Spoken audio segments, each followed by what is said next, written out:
Há poucas semanas eu gravei um vídeo respondendo a seguinte pergunta: por que que na legenda não aparece escrito a mesma coisa que disse o falante ou narrador no vídeo original? Se você não viu o vídeo, olha no canal aí, se eu não me engano, é o primeiro vídeo que eu postei. Hoje eu vou responder uma pergunta parecida, falar de um problema, mais ou menos o mesmo assunto. Por que que algumas vezes você está assistindo algum vídeo no YouTube, ou algum episódio de série legendado por fãs, ou algum documentário, qualquer coisa, você percebe que a legenda tem algumas coisas estranhas. Ela está ali presente em português, você pode até gostar dela, gostar muito mais ainda do conteúdo, mas você vai perceber que ela tem, por exemplo, alguns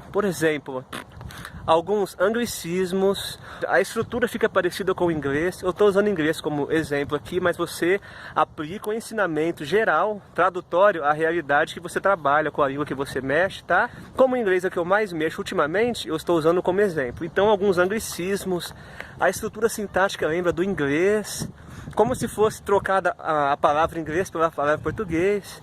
Às vezes alguns falsos cognatos, palavra que parece que é, mas não é. Isso acontece muito também com o espanhol. Enfim, fica com aquela cara de tradutez. Você bate o olho naquele texto, você sabe, isso tem a cara de tradutor.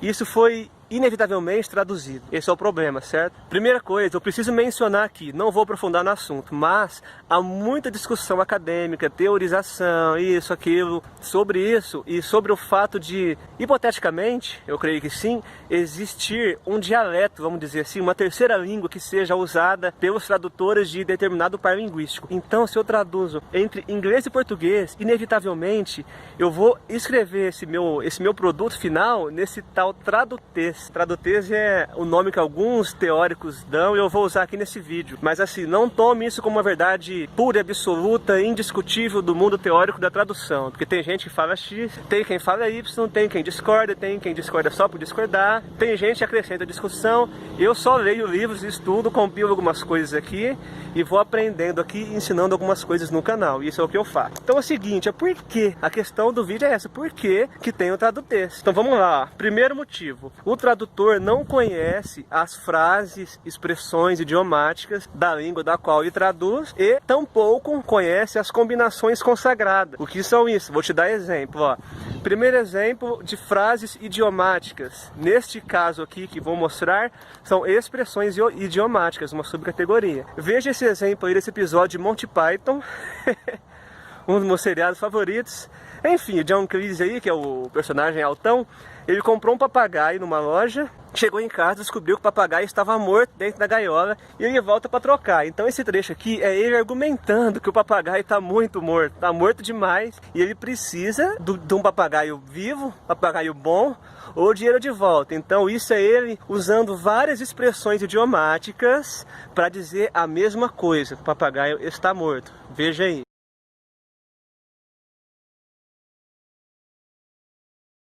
Pois bem, não é muito difícil entender o que é uma expressão idiomática, né? Então não vou me deter muito no assunto. Você viu aí que ele usa várias expressões idiomáticas para dizer que o papagaio está morto, e elas têm níveis diferentes de transparência. Em algumas fica claro que ele está se referindo à morte, e outras nem tanto, né? Mas algumas ali que nem eu conhecia, nunca ouvi falar, nem em inglês.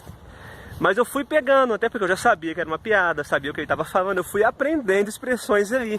Então eu mesmo não sabia todas. And now for something completely different.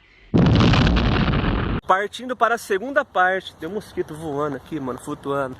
A segunda parte desse primeiro argumento, o tradutor não conhece as combinações que são consagradas naquela língua. Então tem palavras que, pelo uso do povão, pelo histórico literário, pelos registros jornalísticos e na cultura popular também, aquelas palavras elas costumam se combinar de maneira que fica estranho se você não combiná-las. Vamos dar alguns exemplos. Primeiro exemplo, redondamente enganado. Veja bem, eu posso falar assim pro meu amigo: cara, eu conheci a sua prima, ela é muito linda, cara, ela é muito linda, muito linda. Normal, você não é uma estranheza, isso não seria tradutez numa legenda. Aí eu posso falar pra ele: cara, você falou uma coisa aí, sinto muito, você tá muito enganado.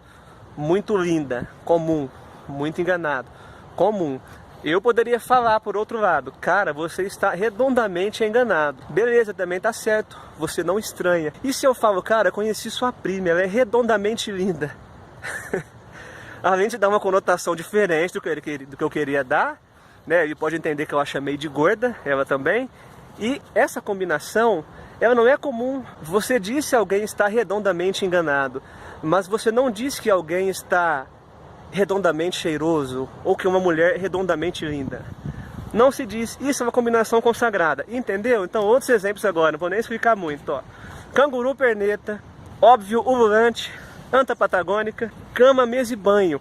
Se eu falo pra você, sair de casa, vou aproveitar o dia para passar numa loja de mesa, cama e banho, você vai entender o que eu tô falando. Não quer comprar lençol, roupa de cama, pano de prato, pano de mesa, mas você vai ver uma coisa estranha. Você sabe que é cama, mesa e banho, que mesa, cama e banho, banho, cama e mesa, e mesa, banho e cama ficam estranho, porque não é a ordem convencional dessas palavras, por mais que sejam as mesmas. Se eu coloco isso numa legenda, ou um tradutor americano traduz algo para o português e coloca isso na legenda na ordem errada, você vai perceber.